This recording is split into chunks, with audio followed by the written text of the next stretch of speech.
Il y a un élément fondamental qui explique là, c'est le fait que nous n'ayons pas réussi la transition politique après la conférence nationale.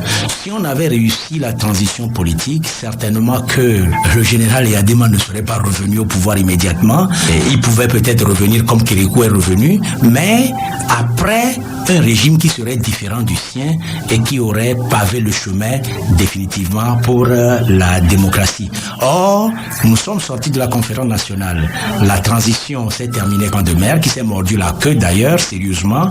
Et puis, on est revenu encore dans le même système. Vous savez, le général Eyadema, paix à son âme, il est ce qu'il est. Il a gouverné le pays pendant plus de 20 ans, avant qu'on aille à la conférence nationale. Il a une certaine manière de faire les choses. Revenu au pouvoir, il ne peut pas changer du jour au lendemain. Alors que s'il y avait eu ce changement-là immédiatement après la transition et que quelqu'un d'autre était venu, les choses auraient été autrement s'il revenait au pouvoir un jour, comme cela a été le cas pour Kérékou. La conférence nationale n'est pas un fiasco. La conférence nationale a connu ses déboires. C'est-à-dire, il y a des choses qui n'ont pas été bien faites. Il y a d'autres qui ont été bien faites. La conférence nationale nous a donné la démocratie.